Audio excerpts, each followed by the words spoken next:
counties will charge you a business tax, but it is based on your revenue. Yeah. It's not, if you don't earn anything, you don't pay any business taxes. But what's interesting about it's a very small percentage, but it is based on revenue, not profit in Tennessee, interestingly.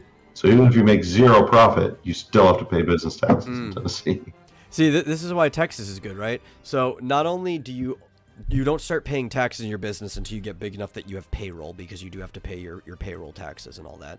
But if you were like a small LLC, so like maybe you're like a limited partnership of 10 or less people where everybody splits it, maybe you're just 2 people.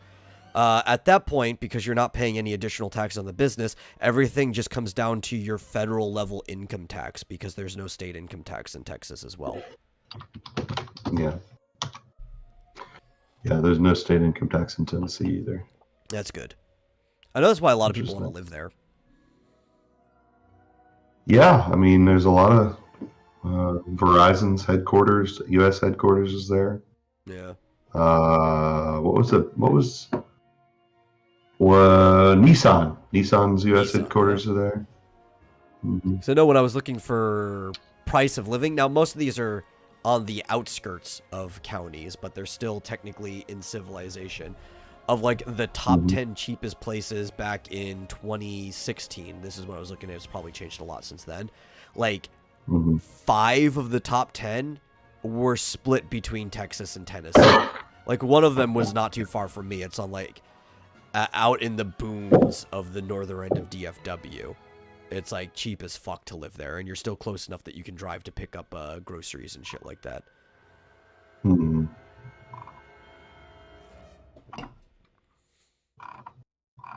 Yeah, it's been weird.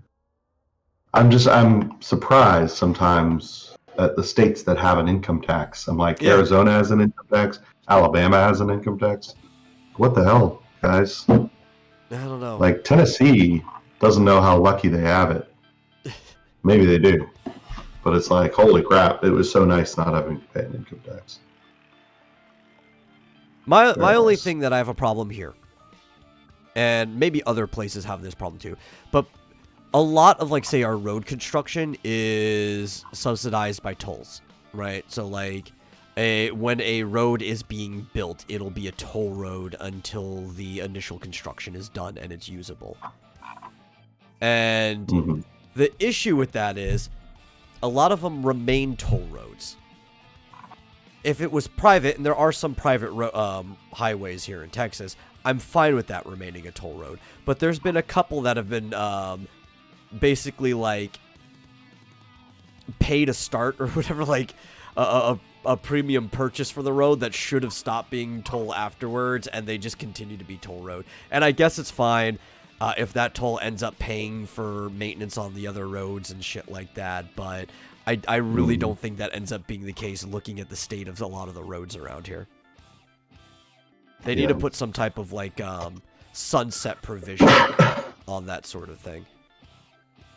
Well, interestingly, Tennessee roads are like immaculate. Like you wouldn't even believe how immaculate, because I guess they just bring in a lot of money from the Department of Transportation, like the emission checks are rather expensive, and they're constantly repaving roads that are already perfect. It's like, I've read somewhere that Tennessee has some of the best roads in the country. Yeah, I'm also thinking that it might be city problems as well, right? Because the city I'm in, as old as the city is and how low the population is, our roads are fine. They're pretty good. I've seen them paved over several times and stuff. Closer I get to Dallas, though, the worse the roads get. Yeah. And I think it might, same with Fort Worth, but the in-between cities are fine. I think it might just be a Dallas-Fort Worth problem. Like, they're just blowing the budget they have for the roads on all the wrong things. Yeah. Yeah, I don't know exactly what happened in Tennessee, but I think maybe because the Department of Transportation somehow, by some law or other down the road, just made it very insular. Like they cannot get at that money, no matter how hard they try. So it stays there, and they make the most awesome roads. Yeah, there's like pilfered by other. Well, and I thought the roads were bad here until I had to pass through. Which was it? It was one of the states. It was either Arkansas or Missouri. It might have been Missouri. I want to say it was Missouri. But it was like you could tell the second you entered and left the state because your car was like shaking and then it stopped. It's like right on the line. It's like, oh, once it's our side of the border, we're paving up to there. That's it, because that's what our budget covers. Yeah. It's like it's going to be fine. Right. Is it Texarkana? Is that where the? There's the Texarkana border, yeah. But Arkansas, I want to say it was Missouri was the one with like the really bad roads. I don't think Arkansas was that bad. Yeah. But like I think Missouri was the awful one. It was because I only went through a few states. It was the last time I noticed this was on the way to Paris, Illinois, and back. Right. So the only states I have to go through on that route are like Texas, Arkansas, Missouri, Illinois, and back. Like we don't have to hit anywhere else to do that route. Yeah. But hello to Rebellious Pastry and Elric Yuga, and no, we're not talking about either Colorado or California. We're talking about Texas and Tennessee. Yeah. Fine states. That's if you needed to move anywhere, I would recommend either of them. Or Florida. That's another good choice. Do they have a state income tax? I don't believe they do. Nice. Yeah. But I wouldn't start a business in Florida, though. They're kind of business friendly, but there's like county taxes and shit like that from what I've heard. So it's like maybe if you're in North Florida where nobody wants to put a business, sure. South Florida, though, I'm sure as you get into those richer areas, there are going to be provisions you have to pay for. Yeah. Well, like I was saying, there are business taxes in Tennessee. Yeah. By county, but no income, no business income, no personal I wouldn't income. be surprised if, because I know DFW doesn't have any, like, any of the counties around here have, like, an income tax for businesses. It's not really a heard of thing in the state. I wouldn't be surprised if Austin, being Austin, had some type of, like, city income tax or county tax or something. Because Austin is fucking crazy. Yeah. But with that, welcome to the Vomitorium Weekday Show for the 18th of August, 2021. As always, I am your host, The Metal, and joining me is my co-host, Marsupial Gamer. How you doing today? I'm reporting from the inside of a broom closet, as you can see. Yes. As an animated broom talking closet. about somebody guessed right. You said we weren't talking about Colorado. You're in Colorado at the moment. Oh, yes. In that broom closet. I'm apparently in South Park, Colorado, yes. Yeah. That's right. Maybe that's where Pastry was guessing I was in or something. I don't know. What does that say? Which one? I can't see it. I guess it's the lights, the fluorescent lights. That's what it is, fluorescent tubes. Off in the corner there. Yeah. And some sort of calendar, I don't know. Ew, hot and sticky places. Tennessee's not that hot. I mean, in it's the summer not it can get pretty temperate, but it's not that hot. Yeah. I think it's pretty cold in the winter. Wouldn't even say it's that sticky either. Like, you could get, like, a nice, humid day, like a fog roll through, but overall, it's a pretty temperate climate that you could deal with for most of the year. Yeah, well, Peach said she wouldn't move there because it was too cold. So understandable if you're used to the heat. That would be like anything less than Arizona would probably end up being too cold. Well, she was in Sunnyvale, California at the time. Yeah. Okay, so, that makes sense too. Yeah. And well, she's also from the Outback, so I could see her trend in environment. Yeah. Yeah. That's right. She moved from Adelaide, Australia to basically Silicon Valley, California. Actually, no, she lived in Florida for a while, and then California, and then Arizona. Well, I mean, if you were from Australia and you're like used to that environment, there's only so many places in the U.S. that you could probably stick to that you're used to, and it's all going to be along the southern area of the U.S. Yeah. Absolutely. Yeah. Pretty much. We could do an episode from your animation set. Well, yeah, send me a picture. And I'll put it up. Yeah. That would be easy. So I always wonder this, right? And I don't. Maybe you have had this conversation before, maybe not. But I always wonder, like, people who come from the southern hemisphere, what's it like a form of jet lag or whatever, having to get used to the fact that the seasons are at the opposite ends of the year. Wait, so what was the question?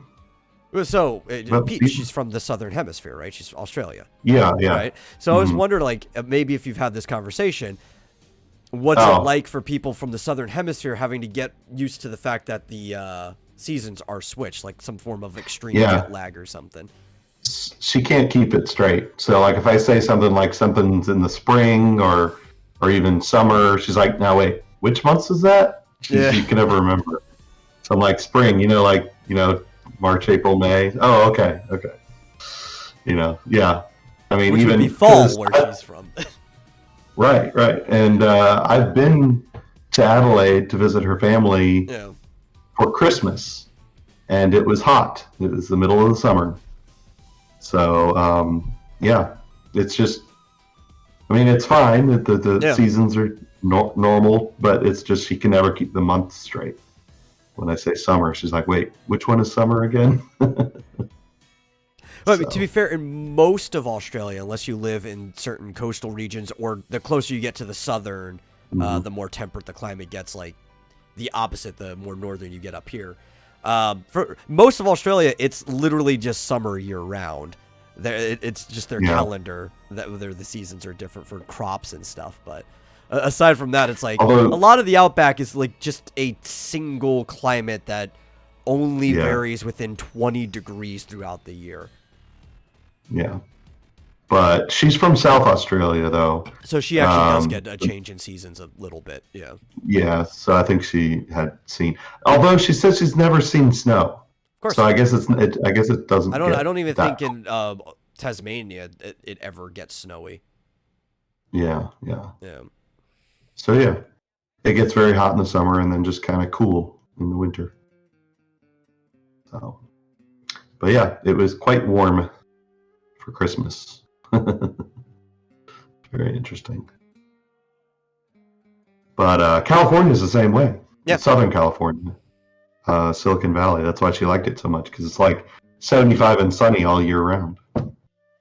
If you go even more south to San Diego. I've been told from people who've lived in both, it's basically just Honolulu climate all the time. Yeah.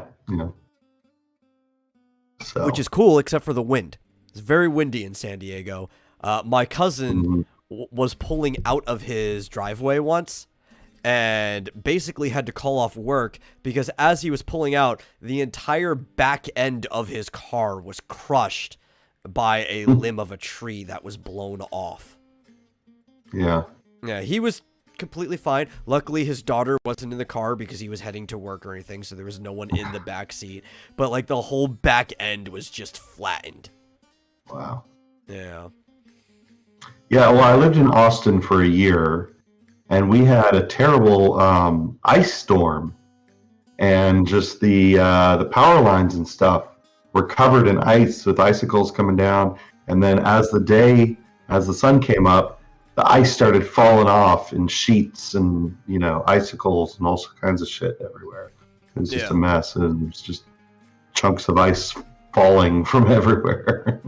What's funny is like, even in Texas, you can have that experience of never seeing snow. I knew somebody when I was in college that was down from New Braunfels, so like in the College Station area, closer to Big Bend and everything.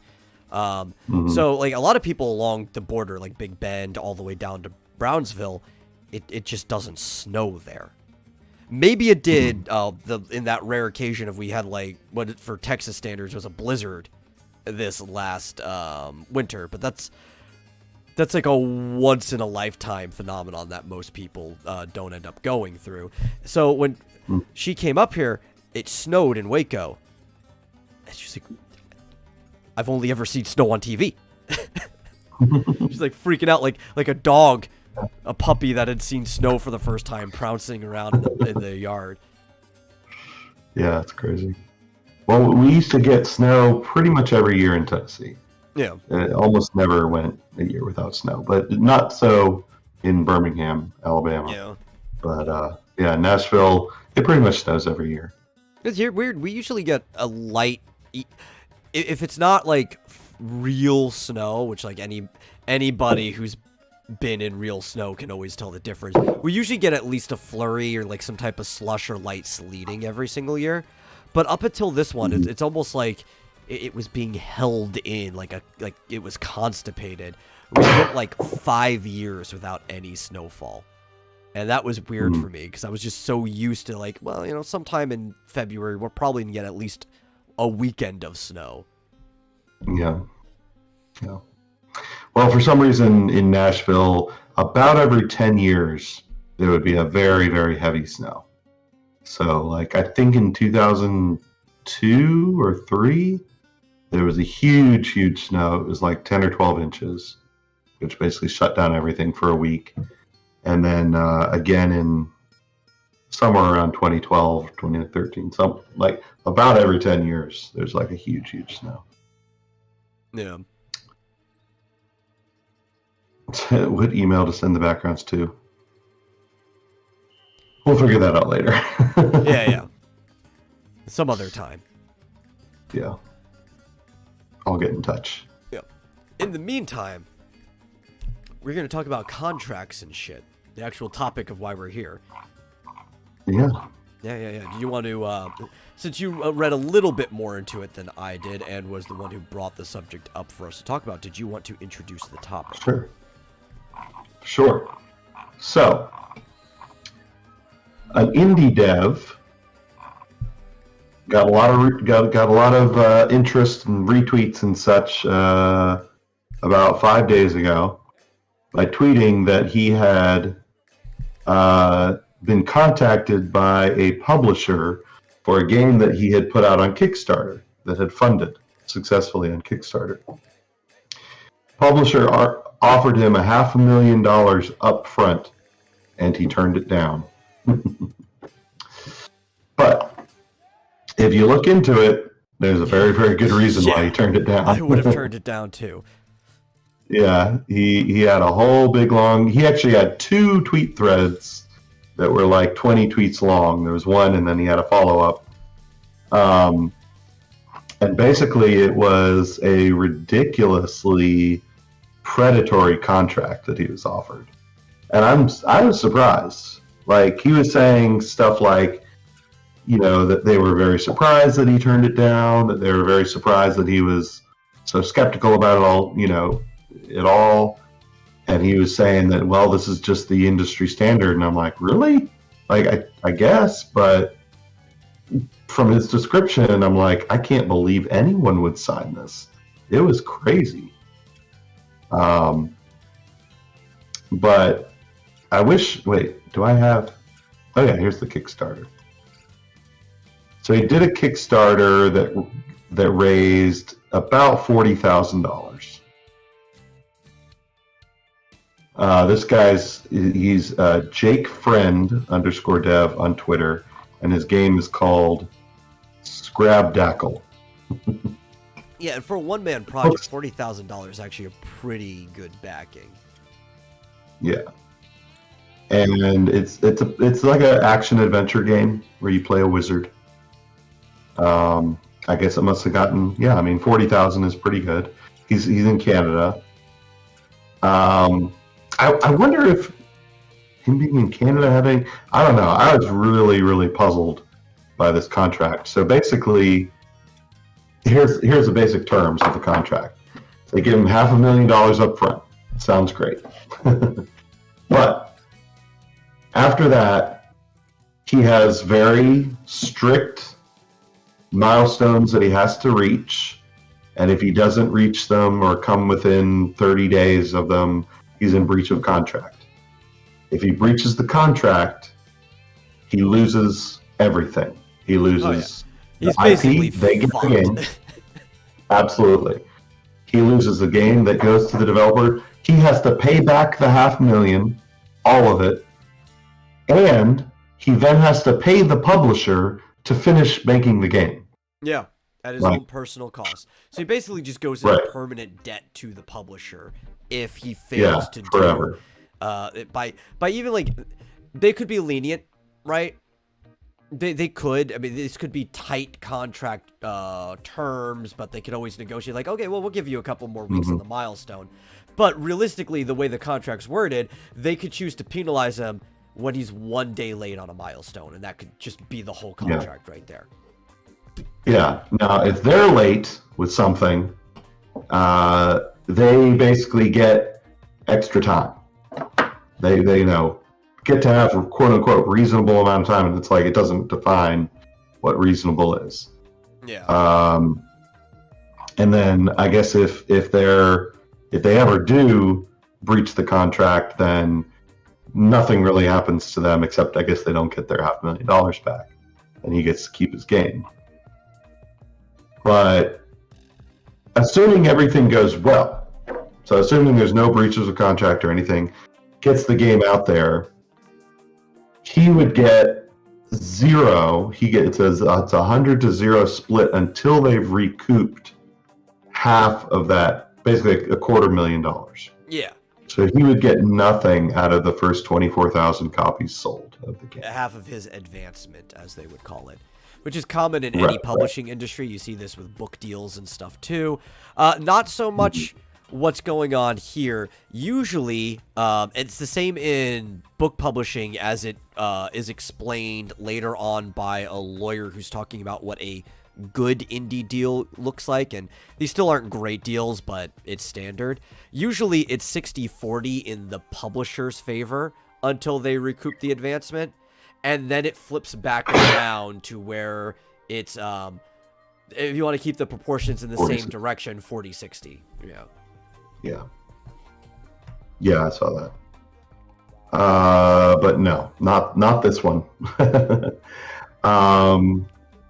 Then after that, there are all kinds of crazy terms, like if they wanted to do DLC, they could basically either force him to do it or he would have to pay them to do DLC. He didn't have any say over it. He basically loses complete control, but he's still like financially liable for this. Yeah. If they wanted to add advertisements in the game, either he had to do it or he had to pay the publisher to do it. And he couldn't say, no, I don't want that in there. It's their decision. What else? It goes into more detail in the tweets.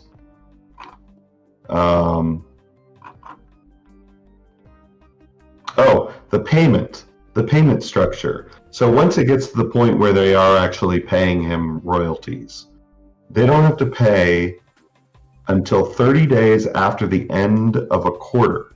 Yeah. Which means basically they get 3 months plus another month. You don't have to pay him for 4 months.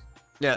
Basically, they can break it down into trimesters, but the problem is it's delayed trimesters because they get to do that every single quarter. Yeah, well, I mean, if everything went perfectly, he would be getting paid once a quarter, but he'd be getting paid for like the previous quarter. So like his first royalty check wouldn't be for 4 months, which also after they had already recouped. Because it's royalty, right? So royalty, you personally have to pay the taxes on because that's your money. It's not like an employer giving you money.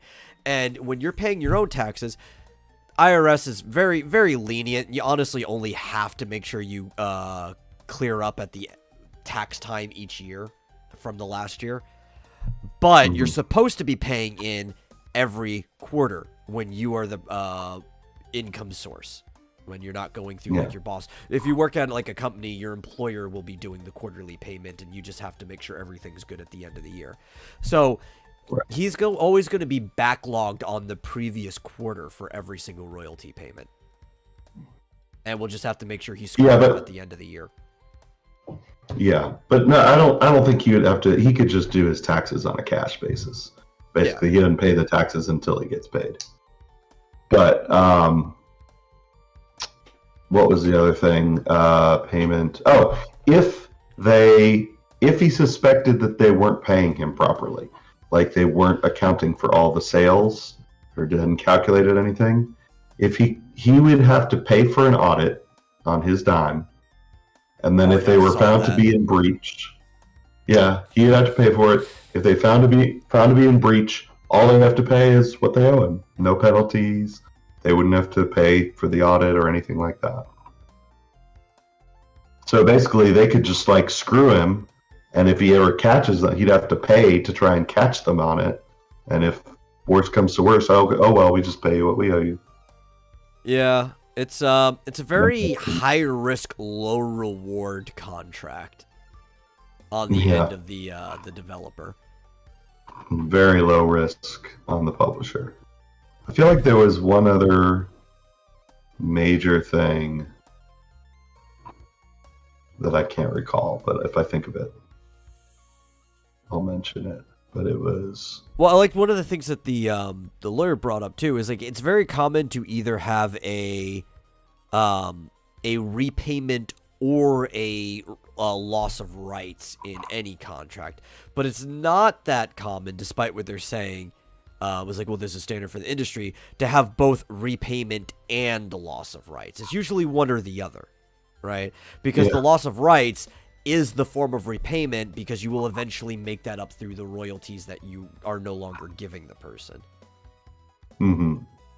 Yeah, but basically under just about any circumstance except like material breach, which they have like a million chances to, recover from. Other than that situation, they would own the IP no matter what. Yes. Whether, it's just theirs.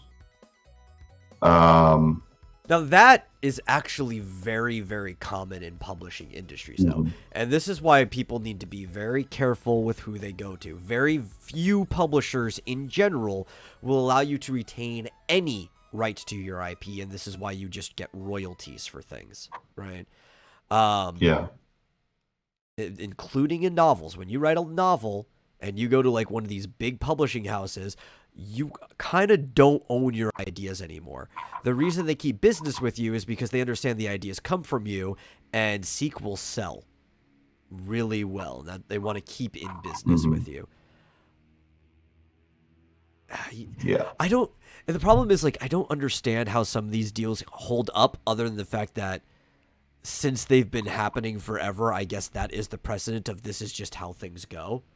Because you would think if somebody who is willing to possibly go bankrupt for it brought something like this to like the Federal Trade Commission, who would ultimately have rights over these type of dealings, and then brought it before a judge, some type of suit or like precedent would have to be set for, you can't do this. Intellectual property has to remain in the estate of the originator in some capacity. But that's not currently how the system works. I mean, you should be able to sign over your IP if you want to. Yes, but you shouldn't be able to be forced into signing over your IP, that's kind of like some of these, and I'm glad this person said no, but some of these contracts are almost like they're shaking you down. Yeah. And people need to look at these things. They need to look at these tweets, and they need to understand you need to say no to this, right? Because the only way these contracts change is if people stop taking them. And enough people have to stop taking them. I'm just going to put the article in the chat, article with the link to the tweets in case anyone wants to see. But so he to answer Elric's question, he did not sign the contract. He even said he didn't even have to hire a lawyer. He was just like he read through it and he was like, nope. Yeah. He's like, I'm not even going to waste money on an attorney to look over this. Now, the way he said it, though, he said that the people he was speaking with, he thought were operating in good faith, and that they just felt that this is the way things are done. And they were actually seemingly surprised that he turned it down, or that he had objections. He's objected to this, that, and the other, and they were just like, oh, well, that's just the way it's done. So, yeah, I mean, it's only the way it's done if people agree to it. Yeah. So I don't know. I've never done a game publishing contract like that before. But, from my experience, an IP related contract, the one that I signed had issues similar to this. Not nearly this bad. But the one that I did with Wizards of the Coast had similar issues that made it a bit one-sided, where it was like the breach of contract thing was very vague and kind of at their discretion. Yeah, because at least from the IP side of things, it makes sense that it would be their favor because they're the ones coming to you with a license. Yeah. But breach of... I've noticed a lot of these big corporations, the breach of contract is always vague and usually pretty bad for the other party. Not just vague. Like, the part where it gets precise is like, well, here's your punishment for breaking these vague rules. Yeah, that's one thing that I've learned is not going to sign any other contracts unless the conditions for breach of contract are explicit. Like, you must hit this milestone on this date or, within 30 days or whatever. Well, here's another thing I think a lot of people don't understand, especially when you're talking about just indie creators, right? Because they're just like, usually creators aren't legally minded. They don't understand how a lot of transactions happen. They're not even business minded. So they're just like, oh, okay, well, if I'm offered a contract, that's probably the only way that contract will look. So I either sign it or I don't. It's like, that's not necessarily the case. Right? You can redline a contract. You can hire a lawyer, definitely, because they know what they're doing more than you do. But you can always return a contract with edits. And they can either reject your edits and be like, okay, we don't have a deal. They can make further edits, or they can accept your edits. This can actually go back and forth several times anytime you're dealing with anybody with a contract. And you need to keep that in mind when you're dealing with people out there. Yeah. I mean, a lot of times, and in this case, it sounded like it was kind of all or nothing. Yeah. Like, maybe they would have been able to do a few concessions, but, it never hurts to ask and be like, well, this needs to change and this needs to change. It's like, and if they're like, no, then walk away. Be prepared to walk away. You go to them reasonably, too. Like, I understand that as a company, with all the investment, you're always taking a pretty big risk on any property. I can concede to most of this stuff, but this thing right here, I absolutely can't agree to. Can we change it? And if you approach people like that, I want to say at least 6 out of 10 companies will probably make some type of, like, a mediation for you. Yeah. Though the bigger they get, the less likely they are because they know they can just go to anybody else. It's like, well, there's 100 other people looking to sign this contract too. Yeah, but there's also 100 other publishers. Yeah. Probably. Well, the thing is, they know that too, and they know that they're not missing out. It's like, yeah, you could just sign with anybody else. It's like, well, we all have more options, but since we're the ones with the money, that we're still the one in the benefit in this situation, we could just go find someone else. Yeah. And then you're going to have to go convince other publishers to get better contracts. But I mean, even from the lawyer, it looks like there are standard better contracts out there if you just find the right person looking to help you out. Yeah. I mean, he's in a pretty good position because he is funded to the point that he can complete his game and self-publish without any problem. So he didn't really need it.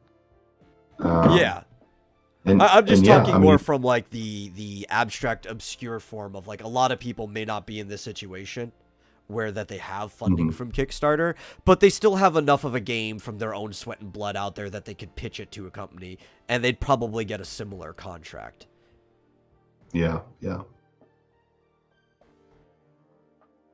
But yeah, there was some other details on marketing would be 50-50, which to me is a little weird.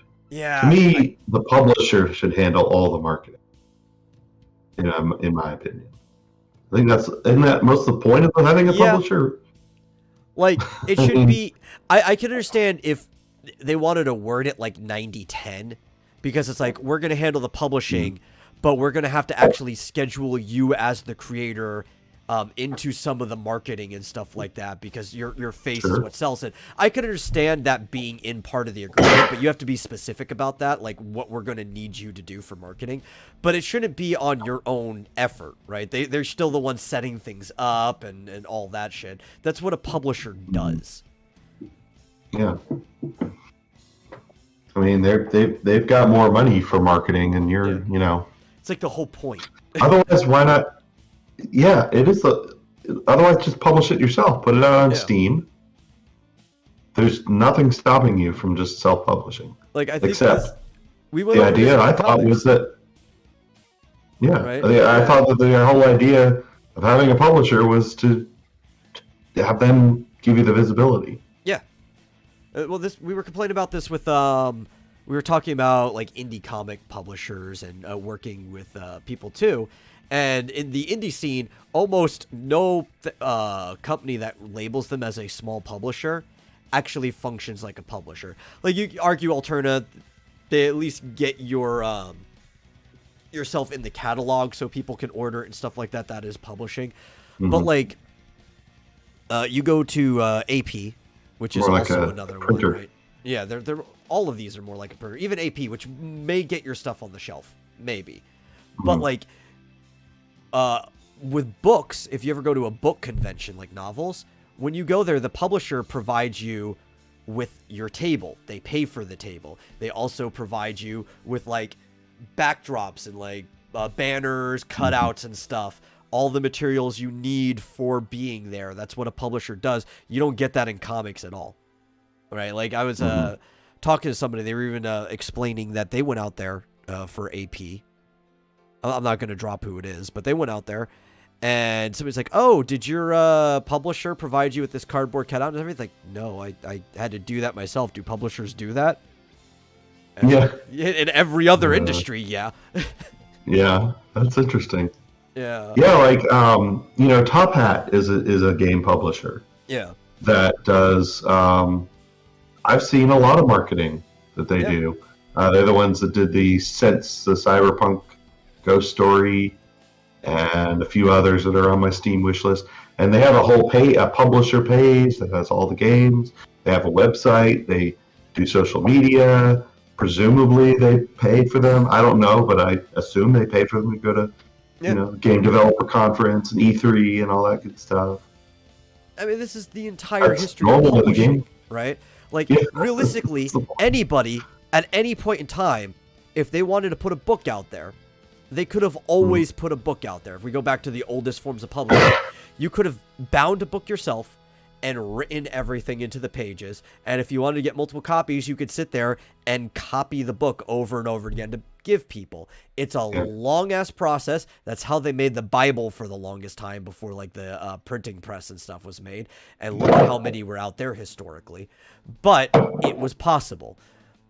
The whole point of a publisher is that they have literally two jobs: production, to actually supply the product, and marketing the product out. Is the only reason publishers exist are those two jobs right there. If they're not doing that, there's no point in being with a publisher. And that's what you need to look at. It's not even about giving you an advancement. The point of a publisher isn't to own your property, though they're going to, since they're doing all that work.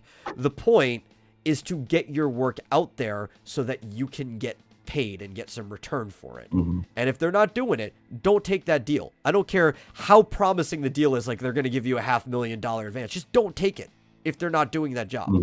Like, the whole 50-50 marketing thing, I wouldn't have to see anything else, and that would be enough for me to say no to that deal.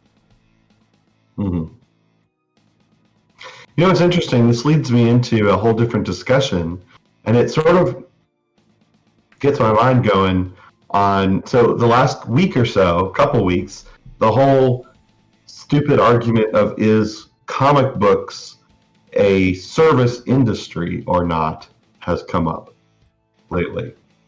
And I'm trying to remember what sparked it this time, because we've had these cycles where this argument has come up for a couple weeks okay, and then it dies down and then it comes real up. quick. I want, for the sake of this topic, I want you to define service industry for the audience. Because when I hear service industry, I think of like a waiter or like a fast food, like somebody who's actually providing a service, or maybe you go out and get your car checked or serviced or something. Like a service industry is where you, as say the audience in this case, or the consumer, want something and the other person is serving you in that matter. Maybe you need a skill or something that you don't have.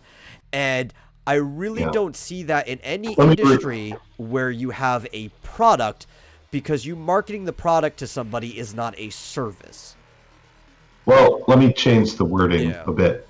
I don't know if this changes at all, but what about a customer service industry? Well, every industry is a customer service industry. Well, there you go. Literally every industry is a customer service industry. So I think there's a difference between a service industry and a customer service industry. Yeah. Well, this is the argument, is that all these pros are out there saying, no, comic books are not a customer service industry. Yeah. Meaning, which you're right, every industry is, but I think the real argument, it ties back to what is, who has what job here? Who has the job of customer service, right? Somebody is working in a factory that puts the widgets on a car or something like that. They're not in customer service. They're not customer facing. Yeah. Somebody who makes comic books, especially because the publishers don't fucking do it for you, has to be customer facing and has to give customer service, especially if you're an indie, but even if you're not, you have to be, because they're customer facing. Yeah. Well, that right? goes back to publishers, right? Like, if you are working with a publisher, let's take indie comics. We got our boy EVS with his all caps. He is the publisher in this case. At least that's what he's calling the company, right? If you're a publisher, then customer service falls entirely on the hands of the publisher.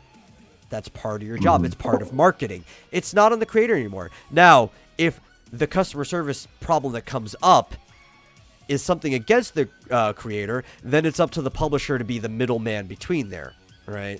Like, if publishers have editors, if you as the publisher don't like certain aspects of the book, and within your contract you have the right to say this, if the audience is complaining, there's like, hey, this thing is taking a nosedive, then you as the publisher need to go to your artist or whatever, the writer, and be like, hey, some changes need to be made. Or if your writer or artist is bitching with people on Twitter, it's like, well, then you need to get on them, because that's your job as the publisher to make sure that shit isn't happening. They're working with you.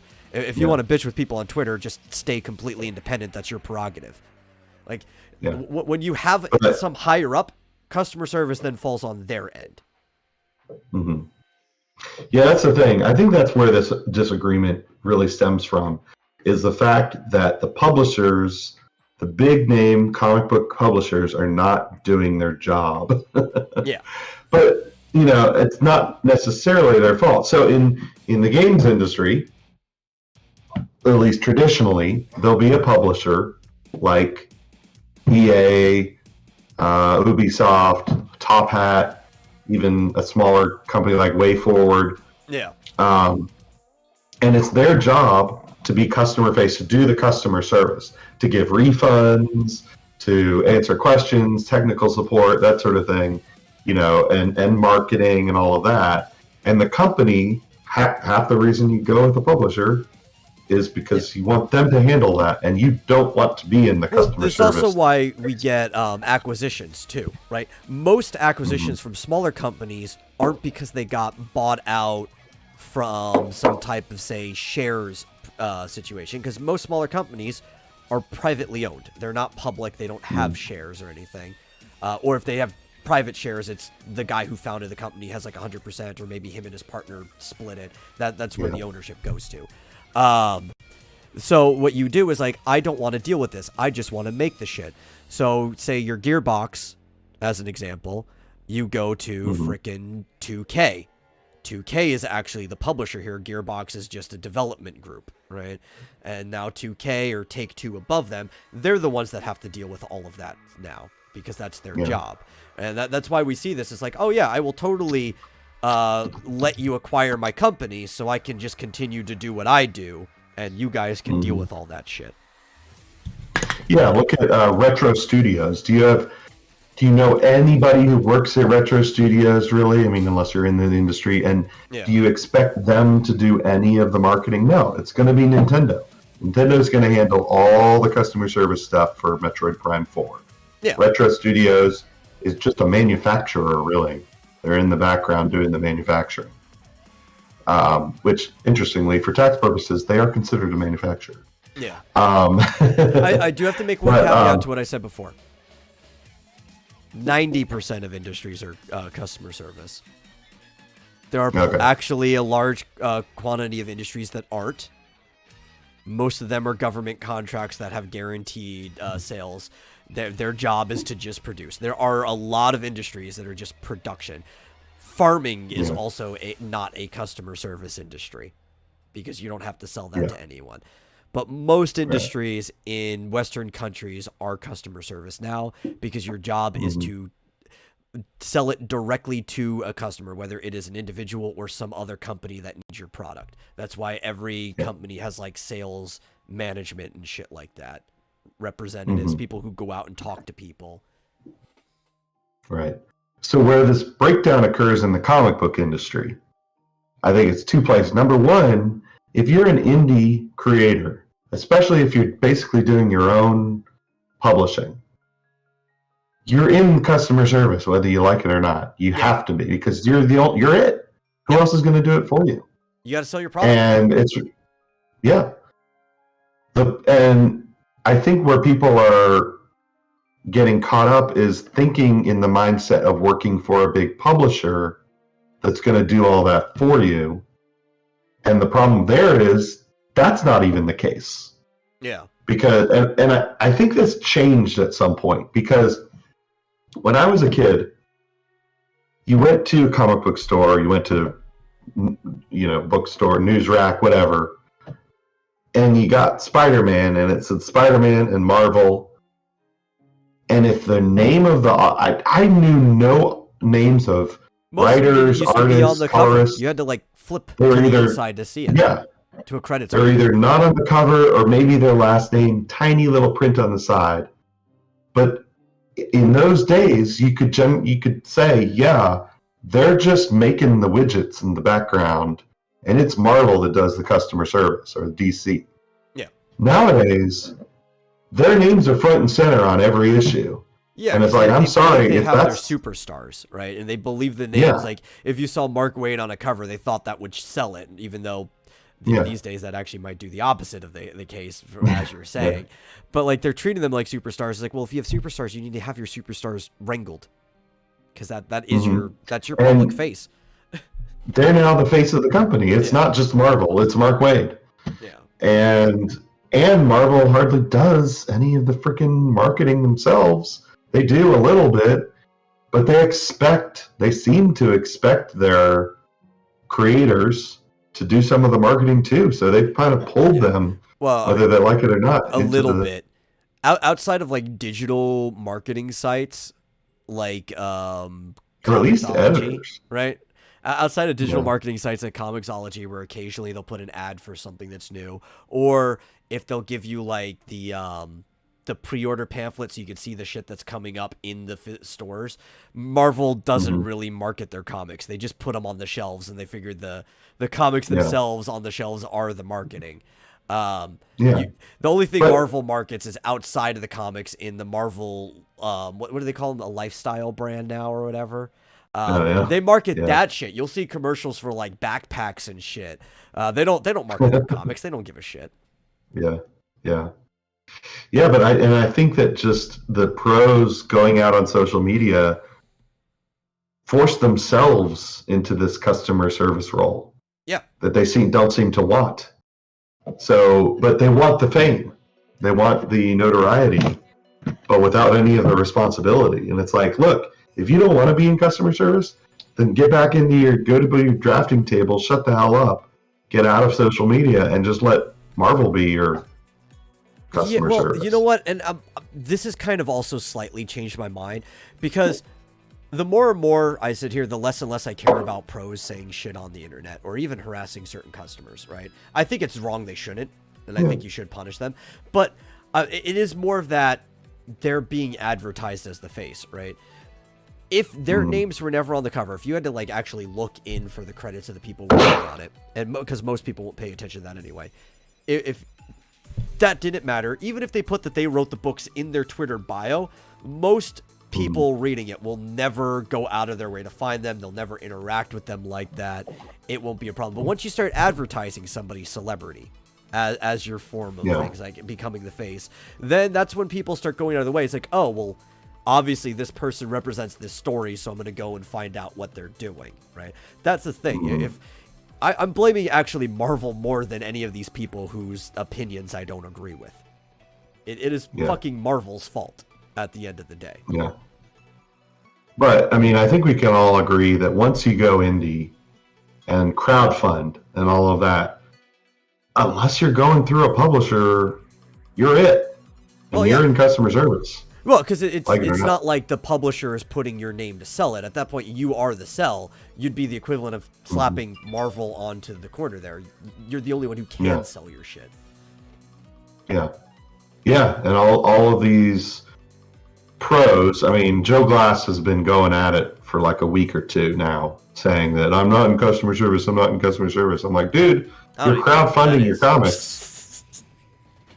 But that might be part of the problem too, right? If he actually thought he was in customer service, maybe I'd know who he was. Yeah. Well, interestingly, and I thought about making a video about this, but I couldn't figure out, and I still can't, but why. But his latest comic did great. He made $50,000 on his latest comic, and the one before that is, you don't know who I'm talking about, don't worry about it, but it's just some guy who runs his mouth on Twitter. Yeah. The one before that, he made like 8,000. The one before that, he made like 5,000. Suddenly, he's made this new comic. They made $50,000 on Kickstarter. I'm like, holy shit, Joe Glass! Like, good job. Yeah, like, I mean, that's pretty good. Yeah, not gonna lie. Yeah, I had a theory. I didn't really want to delve into it too much, but I had a theory that basically his previous comics had been all about being gay. Like, okay, it's like gay the comic. Like, okay, do that, but you're not gonna get a whole lot of people buying it. Obviously, his latest comic, he's got a pretty good artist, and it looks like just a standard superhero story. Like, I looked at it, I can't even remember what it's called, but I looked at it, I was like, oh, well, this looks like a pretty good book. I mean, the art is good. Yeah, they're superheroes. It sounds to me like he's listening to customers and giving the customers what they want. Almost like he's in the customer service industry. Nobody cares if a superhero is gay or not at the end of the day, right? Like, they could totally be gay. That's fine. What they want to see is somebody being heroic. They don't even have to start heroic. They just want them to go in the direction of them being heroic, because that's a character arc. And if that person happens to be gay, then you know the audience will stick around because they're enjoying the character arc. They don't. If you just start shoving that shit in people's face, they're like, why should I even care about this character? Yeah, the problem is my character is gay is not a storyline. Or a personality or anything. Or a personality, yeah. It's not a character arc. It's nothing. Okay, that's one characteristic. Yeah, it's What's a description you might find in their wiki page. That's all that is. Yeah. Yeah, and Elric here in the chat was talking about your boy Zach. He's been talking about a little bit about Tim Drake being made gay, and it's like, okay, but that's not a storyline. No. What happens to him? And they're not even saying, because episode 1 is going to be he becomes gay.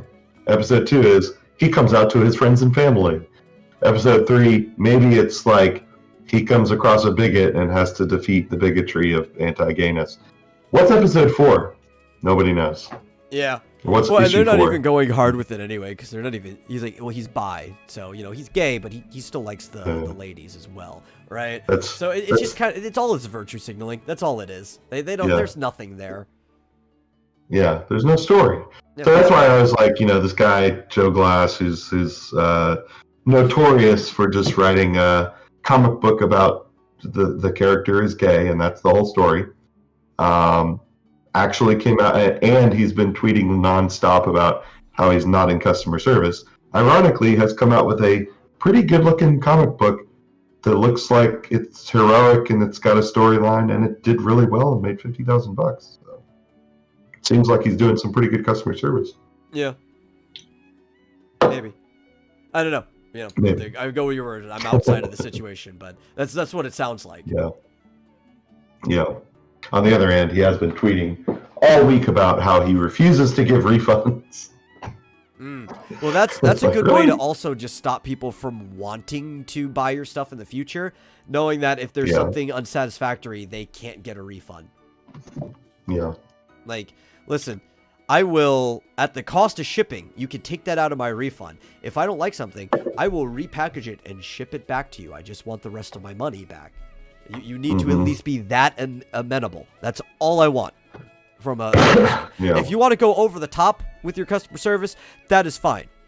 But at the very minimum, I need to be able to ship something back to you that I no longer want, that is in perfect condition, and I can get no less than the difference minus shipping of my money back. Yeah. Great. If you covered the shipping, that would be even better. That would make people like you a lot. Yeah. But I think we're onto something with the whole difference, and perhaps the reason why so many people in the comic book industry refuse to accept that they're in customer service, because they're used to the publisher doing that job. And in most industries, they would. Yeah. But it's kind of scary, though, that if this guy is right and his contracts do say things like marketing is 50-50, it's like, oh, are we going in that direction in gaming? I don't know. Well, I think mean, the thing is, we've been in that direction for a while, and most people aren't paying attention.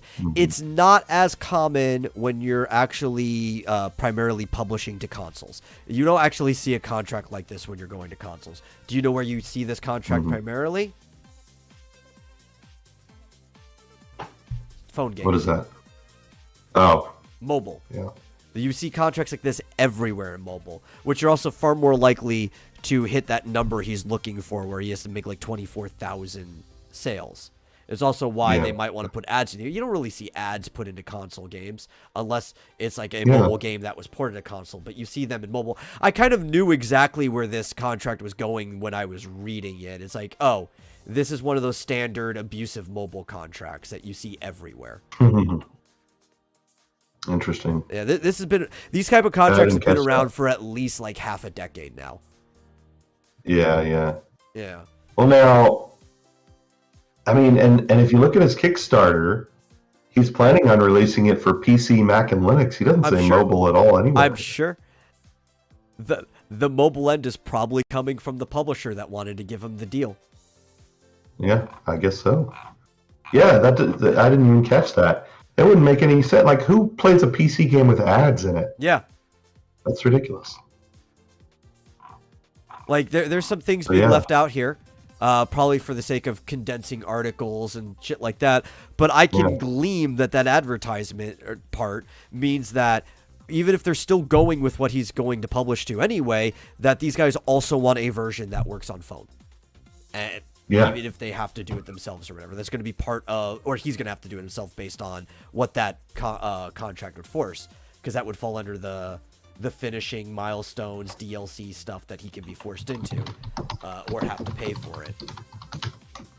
Yeah. Ulrich was asking about the no refunds. Sorry, I answered him on so like in the chat. Deny this shit, especially if you see the ad thing. Like, just fucking say no. If someone's like, you have to put ads in your game, if you have to do 50% of the marketing, just say no. In anything, right? If you see some small publisher and you want to make a comic or a novel or something, and they say, hey, you're gonna have to do half the marketing, just like, no, I'll go elsewhere. Don't even try, like I told you about redlining the contract. Don't even bother with that, because if that's in there, that's a red flag of like, it doesn't matter how much you argue this contract in favor, it's not going to do you well. Just get out of there. Find somebody else to work with. Well, especially here's $500,000, but if we decide you breach the contract in 6 months, we expect the full $500,000 back. Yeah. Like, what? I need that to live while I make the shit. Yeah. It's like, I've already The whole spent point half of of an it. Well, advance. then, you're screwed. Right. You give a novelist an advance of, and usually, man, $500,000's a lot, but it's the game industry. You give a novelist an advance of like $10,000. It's like, oh, cool. That will get me through the year while I'm working on this thing, right? That'll pay for my lights in my apartment. That will pay for my food that I need to eat and everything. Keep my internet working. I can get through this thing until we actually get to the point that we start getting royalties and shit, and that's actually going to be paying my bills. Like that's usually what the deal is for. It's so you can live. And even if you don't need that whole $500,000 to live, at least like 10 to 15,000 of it's going to be disappearing by the time that they're done with this. That it's like, well, I got to pay that back. And he was saying he would have to spend some of that money on, other people to help. Like he couldn't make the game in the time period they wanted without like hiring other people. So yeah, games are expensive to me. They are. Oof. Even small ones. That's why they're so hyper aggressive for marketing games now, though, right? Like, because the price of games hasn't been going up, and they know it's because the consumer doesn't want to pay more than maybe $70, and that's why they're keeping it at $60 for the most part, and maybe they'll reach the 70 or 80 they really need by giving you DLC. So a lot of games are taking things that would have been bonus content that natively would be in the game, cutting it off as bonus campaigns that you have to pay for later, and then they'll end up recouping the number that they actually needed for the game to be that way if they don't hyper aggressively get the number of sales that they need, because games are fucking expensive. And this guy, by my calculation, was going to sell this, the company was going to sell the game at like $15 a pop. That's it. That's why they needed to sell tens of thousands. Yep. Well, that's the end of the show. Yeah. It sure Good is. show. I liked it. If you also like the show out there in the audience, people who watch it live or listening later, please share it with somebody else who may enjoy the show. And if you really like it, consider giving a donation to streamlabs.com/vomitorium live so I don't have to pay for this out of my pocket, because hosting a show, not very expensive, but I mean, hey, you know how many hamburgers I could get with $30? I'm just saying. That's hamburger money. And we'll see you guys in the next episode. See ya.